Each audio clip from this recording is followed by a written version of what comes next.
All right, everybody.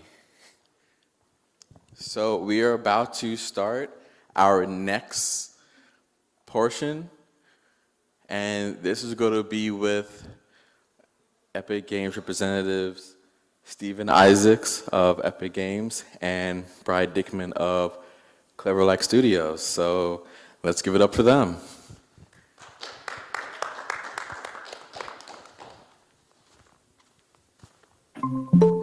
Oh. Dexter. Yep. Hey, guys. Hey, how are you? Awesome. I'm happy you guys are here. We are all looking forward to hearing what you guys have to say about how you help transform students from not just being players but being creators, taking them from the couch seat and putting them in the driver's seat of their careers. There we go. All right, guys, take it away. All right, thanks, Dexter. And hello, everybody. I wish we could see you. I wish we could be there with you too, but we're here and we're happy to be with you. So, by way of introduction, we'll take a moment to introduce ourselves and then we'll get right into the awesomeness of what we want to chat about. But my name's Steve Isaacs. I'm the Education Program Manager at Epic Games. I've been at Epic for about 2.5 years. My focus at Epic is really supporting educators and students in, helping nurture that next generation of creators and support teachers in adopting our tools in the classroom. And we've been doing that with, Brian's team from Clever Like, creating really amazing onboarding experiences for students and teachers that allow teachers to not have to feel like the expert in bringing these tools into the classroom. And a lot of that comes really from my background. I was a teacher for 28 years. And when I was in the classroom, most recently I was teaching game design to middle and high school students and really wanted to allow students to choose what tool they wanted to use, where I felt my role was to support them, teach the iterative design process and sort of support kids in their learning, but wanting them to own a lot of that learning. Early on in my introduction to Epic was when we started using Fortnite Creative in the classroom, and kids took right to it, as you can imagine, and did amazing things. And then as I also wanted students to be using tools like Unreal Engine, it got a little more challenging because if they were left to their own devices, some of them, went ahead and learned and did amazing things, and many tried and kind of didn't feel that they could get to where they wanted to get.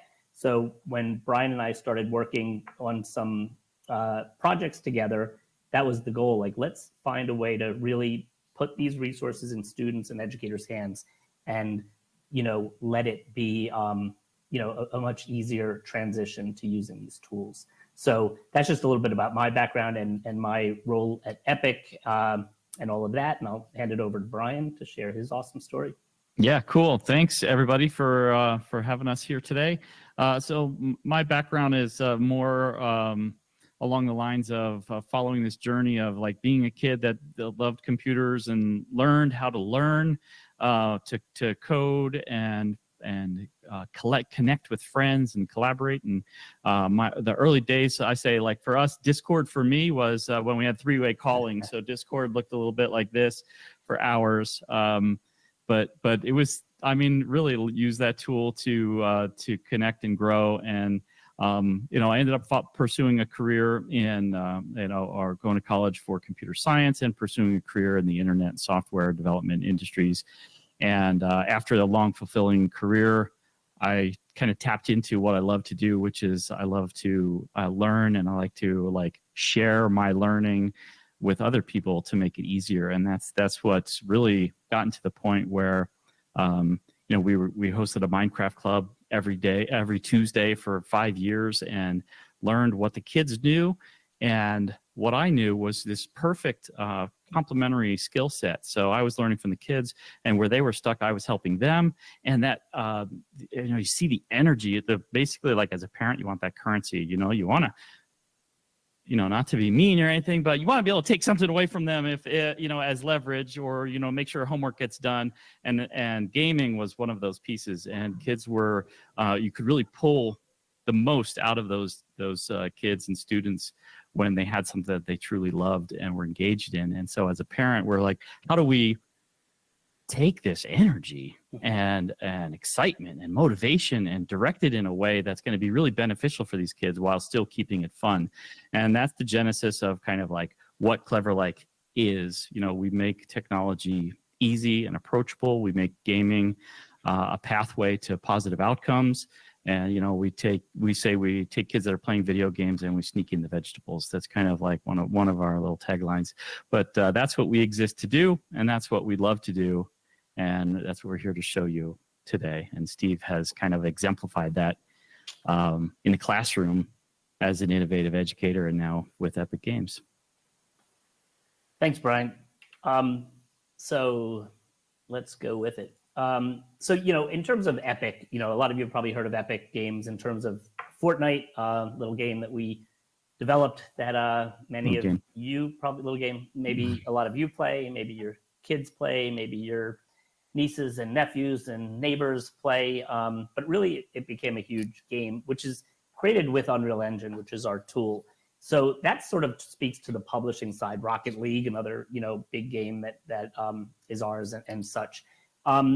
But in addition to publishing games, really a lot of what we do is license technology for making games and for making non-games, which is what a lot of this talk is talking about the fact that this game technology has evolved to this point that it's being used across so many different industries, and you'll learn a bit about that in just a moment. So when it comes to interactive 3D, which is what we kind of consider all of what we're doing with this technology, I kind of want to give you a little synopsis in this great 4-minute video by Dr. Chris Alexander. Not sure if you know him. He has a great TED talk about video games and the power of video games and what students can gain. Hello all, my name is Dr. Christopher Alexander, the video games professor, welcoming you to Getting Started with Unreal Engine, Educators Edition. The goal here is to ease you into understanding the core principles behind one of the most engaging real-time 3D creation tools of all time, Unreal Engine. Creativity is changing. Well, creativity has changed. Humans, now more than ever, have the ability to bring ideas to fruition quicker and more accurately than any other time in human history. In fact, there's not a single area of expertise on this planet that doesn't connect in some way to creativity. Think about it. In order to build, you must create. And in order to create, you must build. In educational research, we call this research creation. In design and development, we call it iteration. But for the average human, it's just making stuff. And it is in the making of stuff where the magic happens. This is where you come in. Your job as an educator is to show humans the core foundations of making stuff. Educators are more important now than ever because learning how to structure ideas isn't easy. But structure is how we help the world make sense and get big ideas off the ground. Now, what if I told you that one of the biggest career opportunities available to students right now is being driven by game technology? What if I also told you that we are still at the beginning of this, which means that what we teach students now could set them up for big things in the future? Kind of like teaching them to code before coding became one of the main ways we shape our world. So why game tech? Because the same tools used to make games are one of the best ways to visualize ideas. And since game engines were designed for interactivity, they are an incredible way to draw people in. That obviously makes sense in a game context where players are running around trying to accomplish tasks and earn achievements. Think about what happens when that gets shifted to other industries. Did you know architects are using this technology to build digital cities? Not only to learn more about how a design will work, but how different decisions affect everything around it. TV productions are blending reality and computer graphics on site, creating beautiful works of art like The Mandalorian and changing the way stories are created in the process. Or take car manufacturers.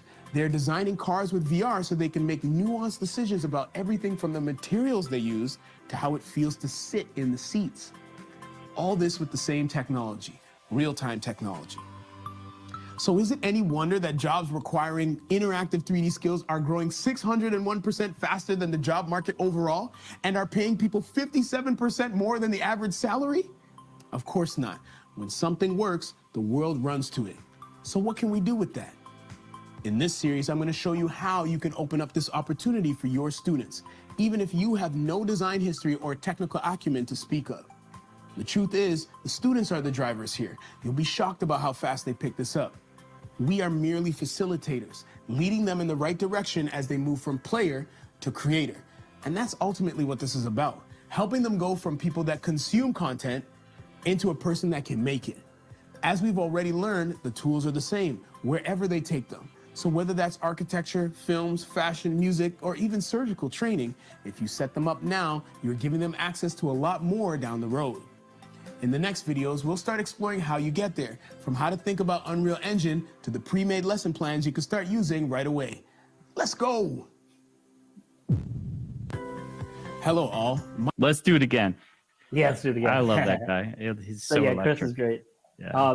And you heard him refer to it, the series. So there is a series on our developer community where Chris guides you through getting started with Unreal Engine and gets practical about how you do so and all. And as he mentioned, he'll share, about how to access our lesson plans and all that, but I'll do that today as well.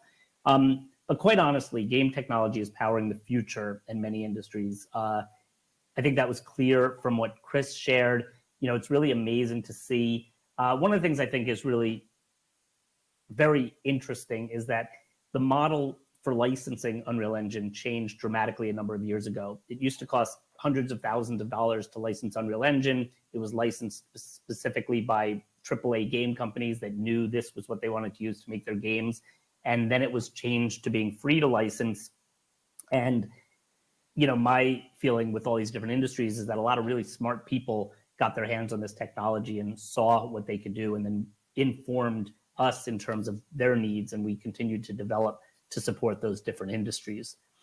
And here's just a sampling, architecture, games, film and TV. Chris mentioned The Mandalorian. All of the production work for that is done in Unreal Engine. Broadcast and live events.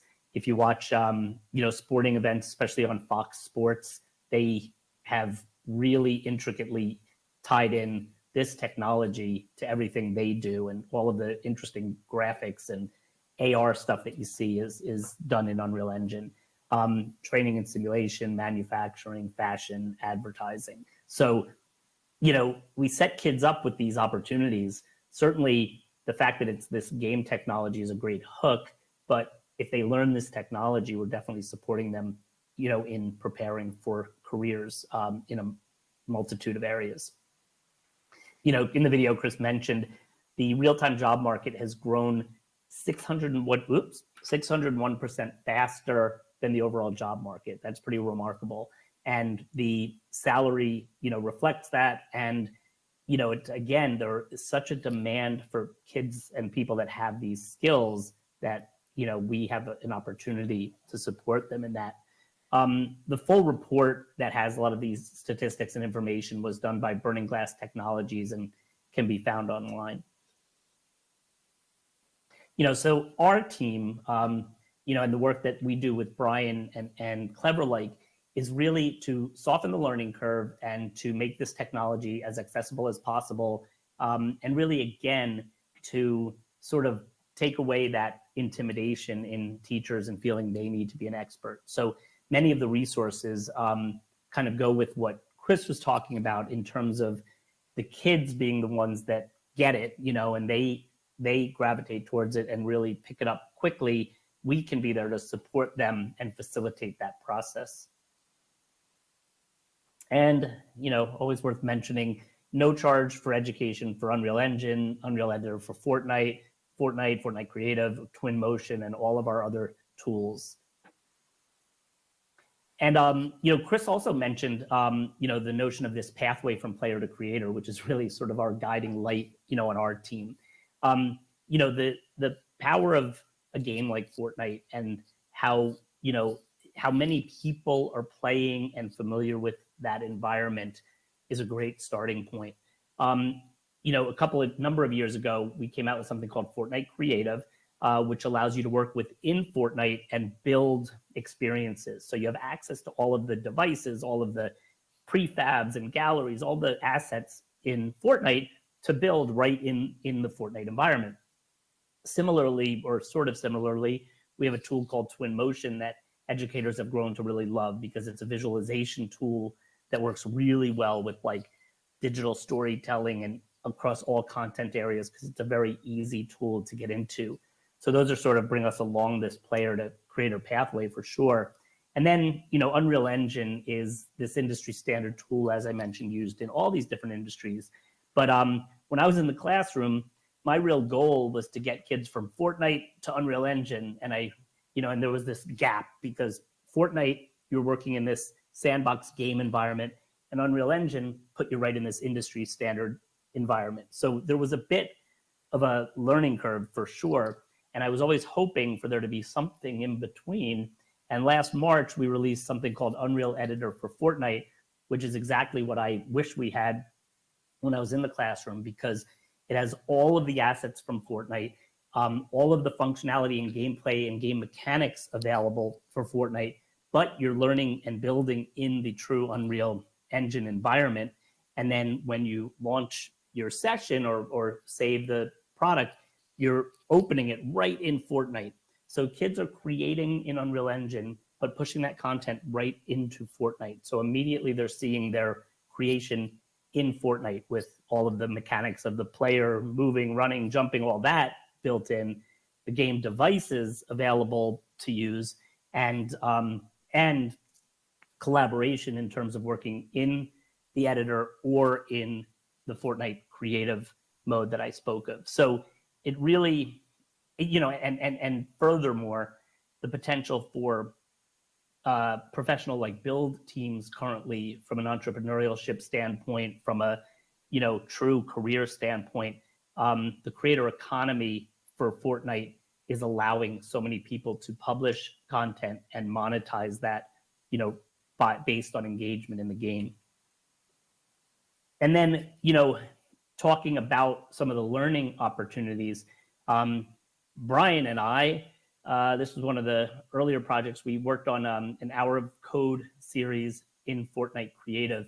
And it's really great because Fortnite Creative doesn't have a coding component per se, but a lot of the devices, when you use them, definitely demonstrate coding concepts. So in one of the lessons, you have to use conditional statements to indicate when, if you have a key, you can activate the locking mechanism and open a door. So it's, you have to get the key, test if you have the key, and then open the door.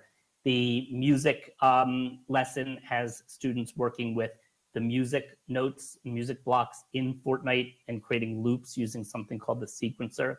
And all of these lessons are designed in such a way that we have a lesson plan, for the educator to follow. But, more valuable in my opinion is they all have a student guide, and we have many videos to support this content as well. But the student guides are step-by-step guides showing students everything they need to do to build out the experience. And then, the magic kind of happens when they've learned those skills, and then we push them further to apply them by creating their own game. We have a really neat lesson plan also on creating an escape room in Fortnite Creative. And these lessons give you many of the skills that make it an easy transition to say, hey, here they learned all the skills. Now they can apply it to this lesson of creating this experience. And then we also, it goes both ways. Like, we're trying to teach students to be creators. There are also folks out there that are creating professional experiences that are teaching educational content through the game. So true game-based learning approach within a game like Fortnite. I'll share this with you. Maybe I should put some sound on.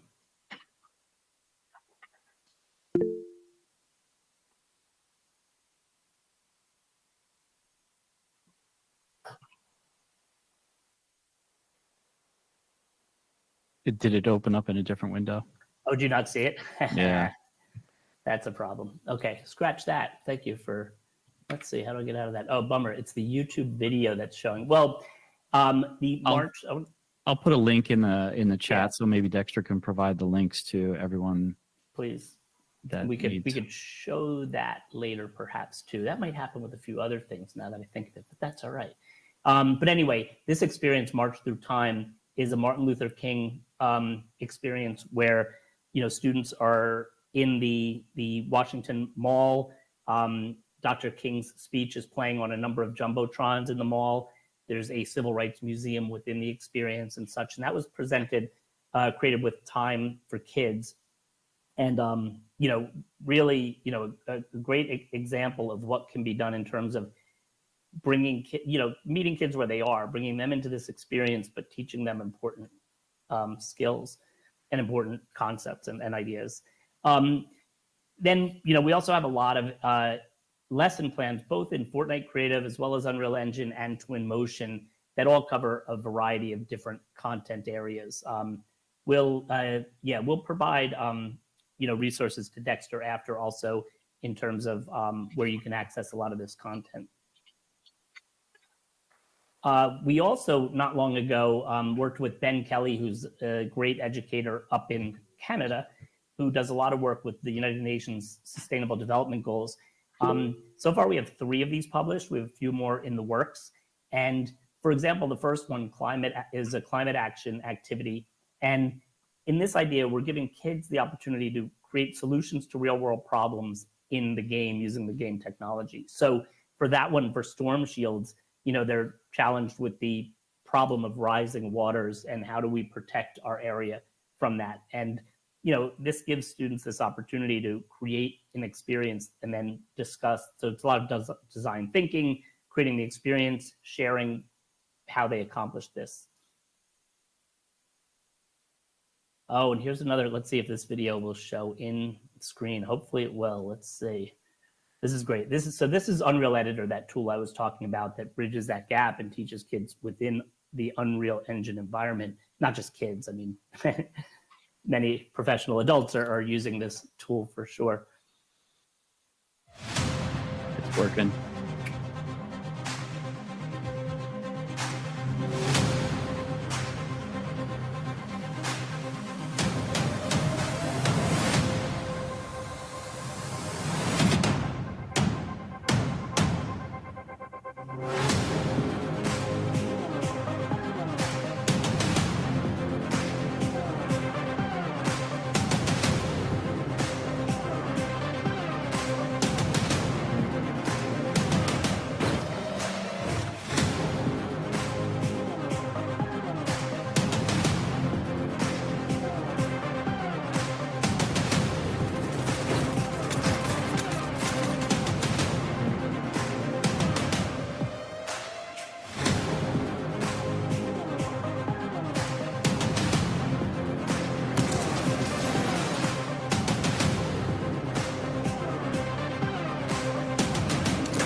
Wow, that was amazing. I haven't seen that video, man. That was awesome. Yeah. Woo. So cool stuff. So a lot you can great. do with that. I mean, to give you some ideas here, you could build, you could use Fortnite Creative on your console. You saw some of the examples where somebody was on a PlayStation 5, somebody was on an Xbox, a Nintendo Switch, and also you can use, that's with Fortnite Creative. And you could be also building and collaborating using UEFN or Unreal Editor for Fortnite, which is on the PC. Gives you a lot of the advanced controls, including cinematics, visual effects, animation, terrain building. So you're really given a lot of like the tools that our developers are using to create, Fortnite, and then we're putting that in the game or the the public's hands. And also you can bring original content in. So this is a first. Like when we used Fortnite Creative, you could only work with what was already part of Fortnite. Now you could scan 3D models and bring them in. You could bring in assets from our Fab marketplace, which has a lot of already scanned 3D objects. The real-time collaboration element is really profound. And there's a programming language called Verse, which is a new programming language that works to allow you to interact and expand the functionality of your game by working with the different devices and things. So really powerful tool. Like a lot of things like Fortnite Creative, and other tools, the nice thing is there's kind of this, I like to talk about this low floor, high ceiling. The idea of building out these environments and levels and things pretty easy. It's a lot of drag and drop. Getting more complicated and getting to the point where you're, using and customizing devices and then using this Verse programming language, the sky is truly the limit. In fact, Brian's team and our team recently held a game jam at the University of North Carolina at Greensboro, where we brought students from 5 colleges together to create games. And these are kids primarily who had mostly not used this tool before. So we provided a short workshop and then some mini workshops and supported them through the 2 days. And by the end of a 2-day game jam, these kids all had playable games, and it's a lot of fun. And seeing these kids, they were working hard for sure. And also to give an example, and I would have showed a video, but it'll give us that same issue. But another educational experience. Now this one created in Unreal Editor for Fortnite, which is an ancient Egypt experience. And we have a full lesson plan that was developed to go with this as well. It's called Wonders, Pyramids of Giza.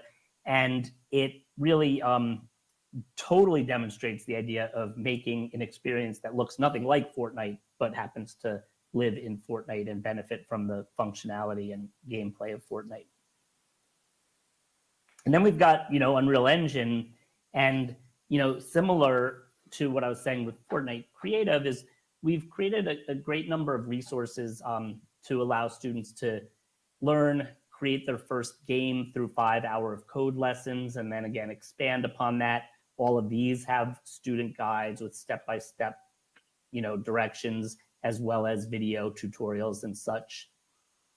We also have a series called Careers in Real Time, or Unreal Futures Careers in Real Time, where we give kids these experiences of hearing from industry professionals in these industries that are being transformed by this technology. And then we guide them through a 5-video lesson experience where they create something related to that industry. So like in our Careers in Advertising module, kids recreate an Oreo cookie ad in Unreal Engine. So they learn the sequencer, they learn animation, they learn how to work with the camera. So it's not a whole lot in terms of Unreal Engine, but they're learning enough to show what they can do in this particular industry, and the projects they could then follow up with are awesome. In Careers in Fashion, they create a full shoot, like a runway shoot of a garment. And likewise, they're learning skills that would be used in the fashion industry to work with a garment, work with textures and such, and the cameras and all of that. And then our most recent Careers in Animation, students learn and hear from professionals from Disney and RealFX, and then Shazzy, who has this animated series with these characters, Bit and Bot, takes them through the actual hands-on activity where kids learn to animate these characters using the sequencer and using control rig and all of the things that are utilized, professionally. Then I'll show you this cool video. This is one of our learning kits that Clever Like, Brian's team, created. And this has 5 cool lessons. You'll see a little bit. Oh, no, you won't. I lied. That's another one of those that's going to not show right. We'll give you the link to that as well. I got links going in chat, so we can Dexter can pull them out. Thank you. Hopefully, will this one show here? Nope. All right, we'll do the same thing. You know what? You could here, Bri. Tell you what, I'll copy this when you share your screen. If you want to show this video, I do have it ready to go. Oh, you do? Then perfect. Then I'm going to just stop sharing and kick it off to you, so you can really show what's under the hood and such. Okay, cool. Yeah, so this is it's funny, like all these things are like coming to me, and even still now, when I was younger, like I'm first generation college student, so like my parents didn't know what I was into when I was into computers. I didn't have a whole lot of guidance, and I wanted to be like an inventor. I didn't know what that meant, but I wanted to be able to create stuff. And so I would be taking things apart constantly. I would get calls from people, oh yeah, hey, we're throwing away this TV. Does Brian want to come over and tear it apart? I'm like, yes. And so I would just start collecting all these parts, and I would build things. And so I broke way more stuff than I made. And my dad would always be like, what's this Rube Goldberg thing you got going on here? And like, I didn't know what that meant. And it was really like kind of like a lovingly way to insult, I think, what I was working on, because that's what we do in New Jersey. That's how we show affection.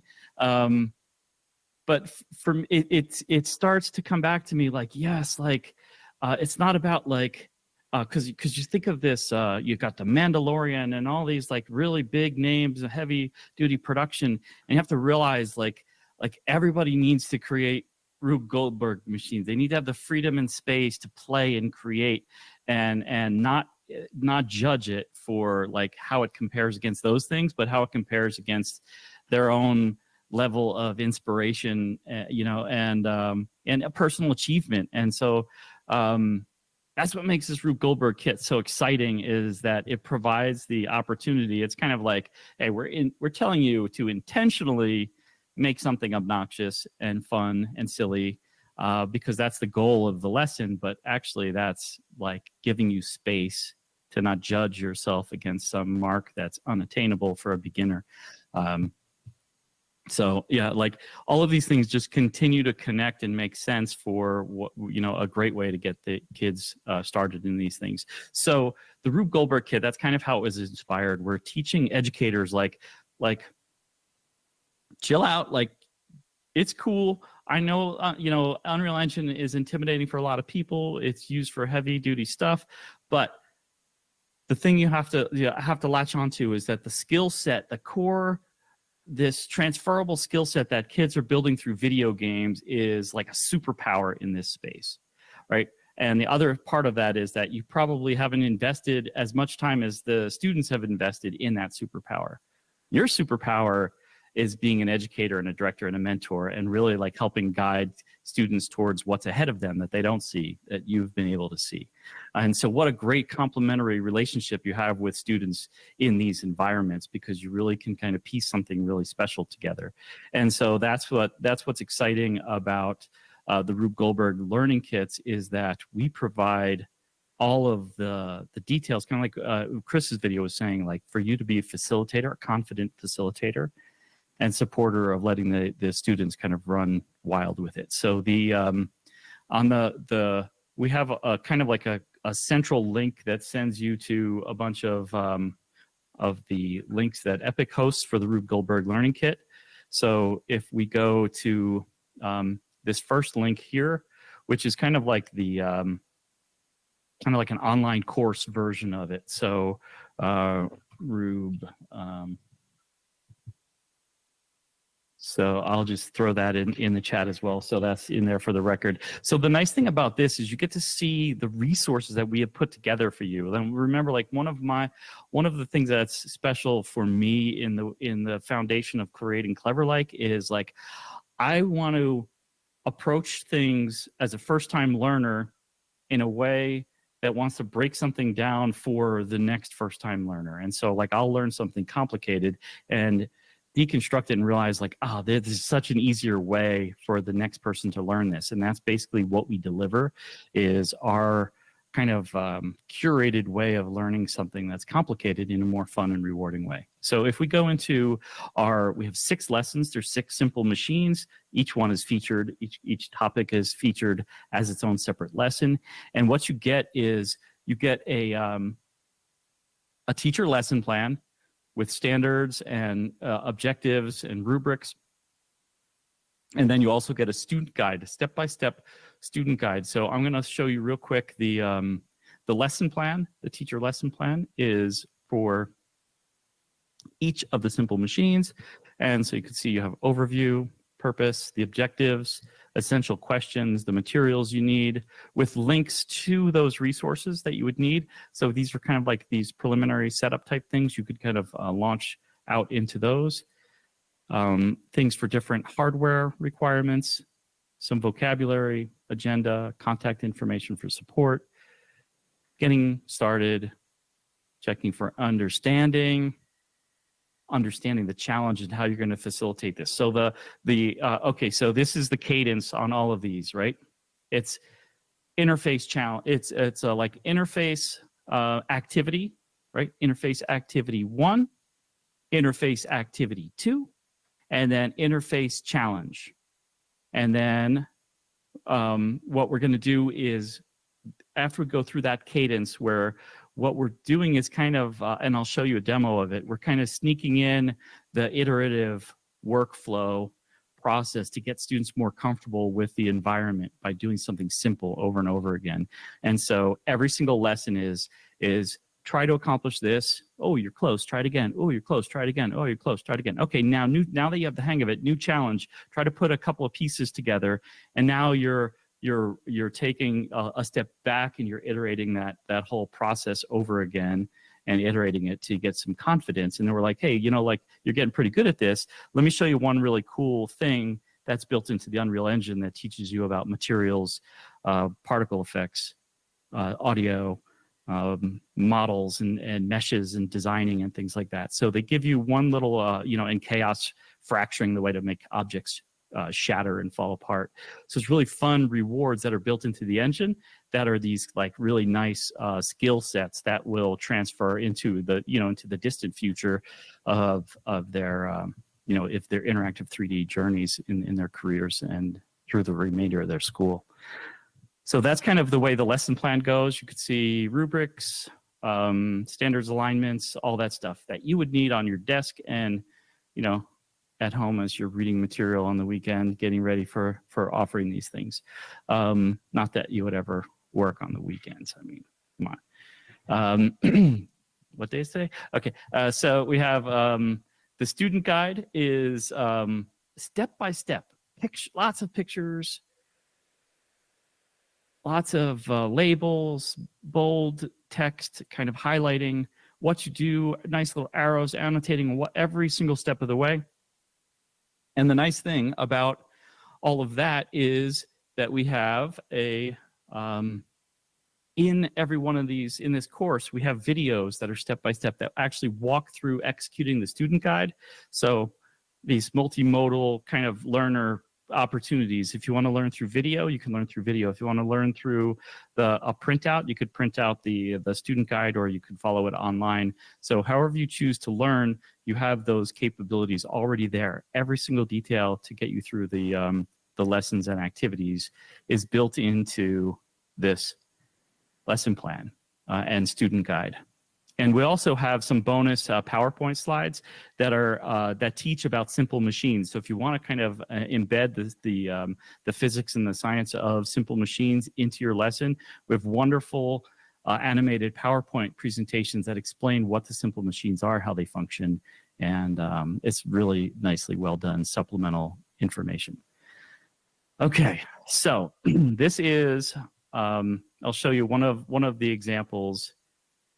And make sure that we have the, I'm going to stop presenting real quick and just make sure that I have my audio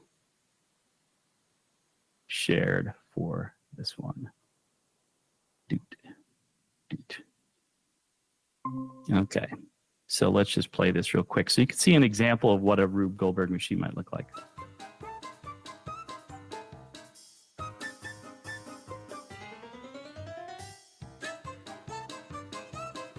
This is all done in Unreal Engine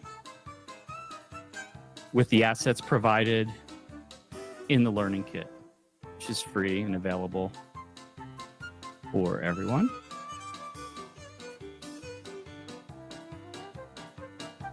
And so it's going to the ball's going to land on this lever and shoot the weight into the toaster, which is going to trigger the toaster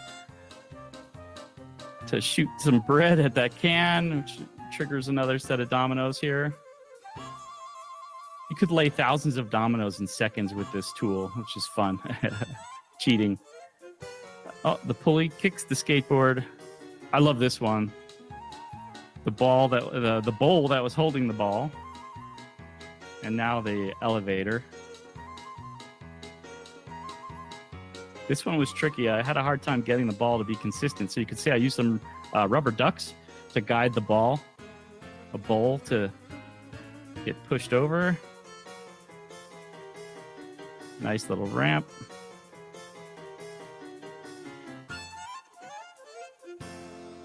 Yay, strike. I get a strike every time when I play this video. It's amazing. But how many times did you have to play around with it before you got the first strike? That's what I Okay, wanna know. iteration. Let's just say iteration is real. It did take several tries, and that's the joy and the frustration. Like iteration, I think, has a level of frustration, but it's got perseverance embedded into it because you're working towards a goal, and that's the beauty of it. Is that the frustration becomes a challenge that you want to overcome.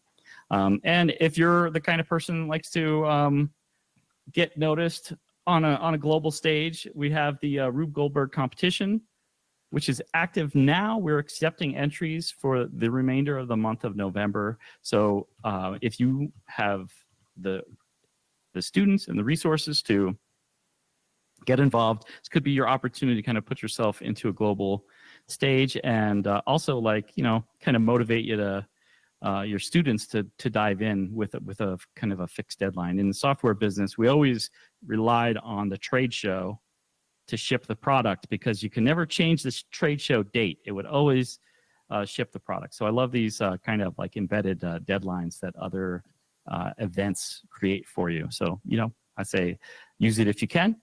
But I sent the link in the chat. It's on the rubegoldberg.org website, hosted by the wonderful Rube Goldberg Institute, in partnership with NASEF and Unreal and CleverLike. So the challenge is going on right now. I have some of these other links that I have provided to you. I'm going to jump in and I'm going to show you a demonstration of the software here in a couple of minutes. So this is our beautiful Rube Goldberg kitchen. You can see the setting here is actually in like a child's sandbox outside. We wanted everybody to, and this toy is like the toy that I have in my basement that my kids refuse to get rid of because it's the one that they had the most fun with. And so we wanted to kind of capture that moment for everyone, young and old, like come in to the sandbox and play. Like you're not working on the Mandalorian, you're playing, you're having fun, you're making stuff. And so you come into the kitchen and this is your setting for all of the activities. So now you're like the action figure in your own little game. And so you can see the cadence of our lessons. Like this is activity 1. I've got some buckets and a little spawner thing here. If I press play, you can see the first thing that happens is the ball just falls out of the sky and nothing happens. Like immediate problem every single time.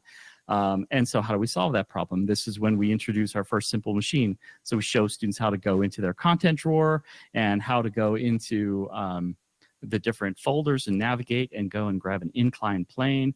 And when you grab the inclined plane and put it down and press play, the ball doesn't go towards bucket A, it goes the wrong direction.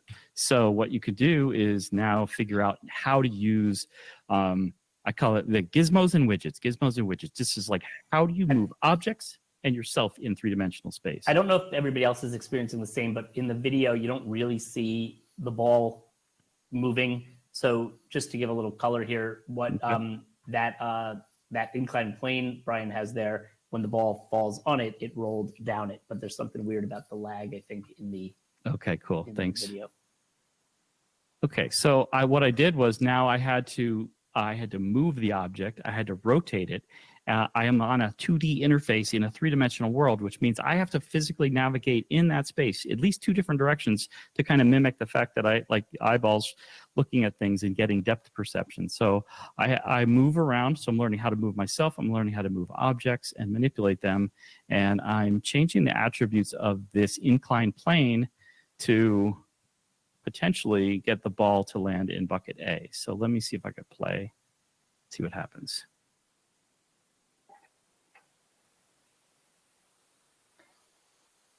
It's weird. It's like for me, the screen goes kind of like dark, Yeah. and it's like as if it pauses when it's doing the action on yours. I don't know why. It's so Weird. sad.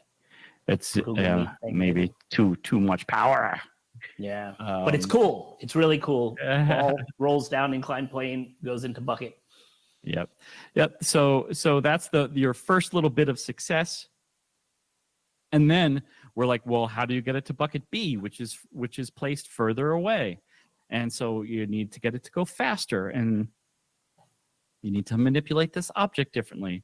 Some students will be creative, and you decide how you want to do that. They'll move the spawner right over to bucket B, and they'll drop the ball right into bucket. Also, I reward out of the box thinking and creative problem solving, and then you could say, okay, good for you, way to think out of the box. Now try it again with whatever, and some people will put a ramp over bucket A so it lands on the ramp and goes into bucket B.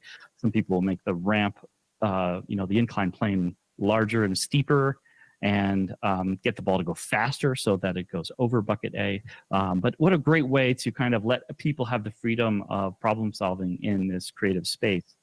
And then we're saying, okay, next, why don't you try to implement more than one inclined plane and get the ball to go to a different bucket. So we can go ahead and kind of move an inclined plane over.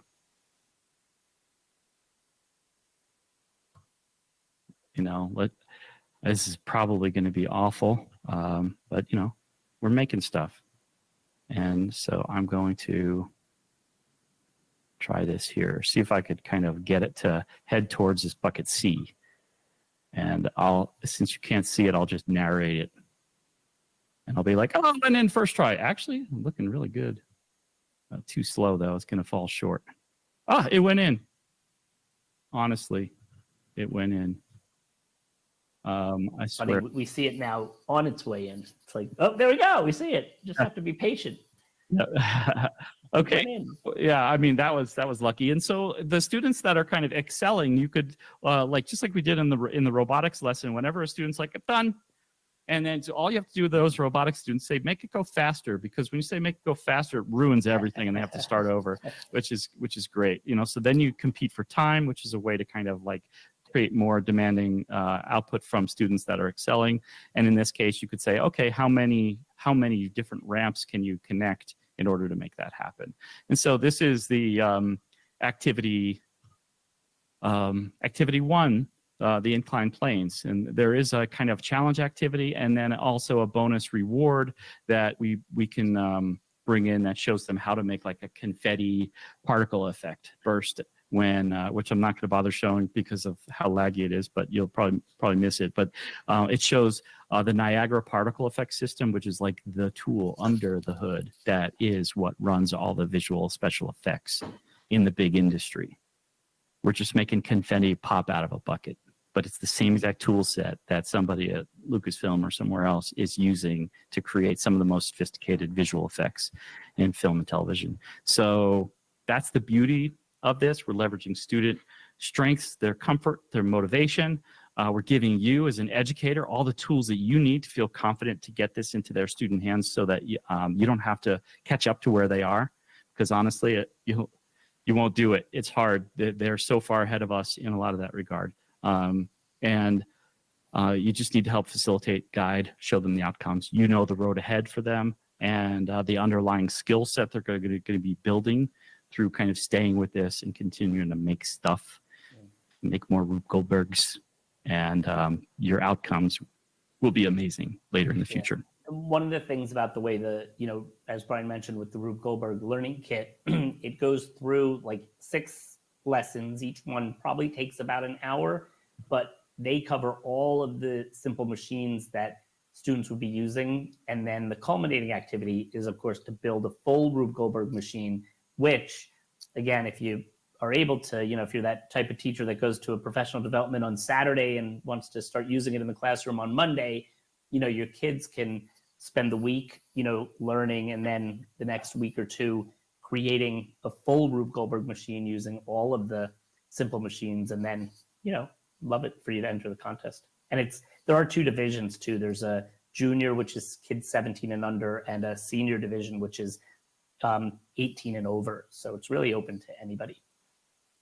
Yes, and the Rube Goldberg website has all of our live streams. We did a release of all the information about the competition. We also reviewed all of the lesson plans. So basically, the website has all of our live streams announcing everything you'll need to kind of get involved in this specific competition. And I think it looks like we have about 5 minutes left. So Dexter, I don't know if you have the ability to have anybody ask questions, or if there are any questions, we'd love to be available for that. Yeah, I think definitely. I'll share. Yeah. So as we're closing out, any last questions running to close us out? Any questions, anyone? Oh, hold up. We got one. Got a live one. Quick question. I know earlier you talked about doing game jams, right, in North Carolina. I thought it sounded like a really cool idea, and I think Maryland can greatly benefit from that. To preface this, this is the coordinator of esports at UMD speaking to you. Awesome. Sorry. When signing up for game jams, right, how exactly will we go about that? Who should we reach out to? Logistically, what does that look like? We put our emails and stuff right on the screen here. If you would reach out directly to me, steven.isaacs@epicgames.com, or find me on LinkedIn or Twitter, we can definitely chat about that. We had such a great experience with the one we did in North Carolina and have had a lot of interest. So definitely hoping to see it make its way to other states, support other, college systems. So please do reach out. Perfect. Thank you. Yep. All right, we got time for one more question. One more? All right, awesome. Thank you so much, Brian. Thank you, Steve, man. Wish you guys were here in person. Yeah, but we did too. Next time, I hope. Definitely.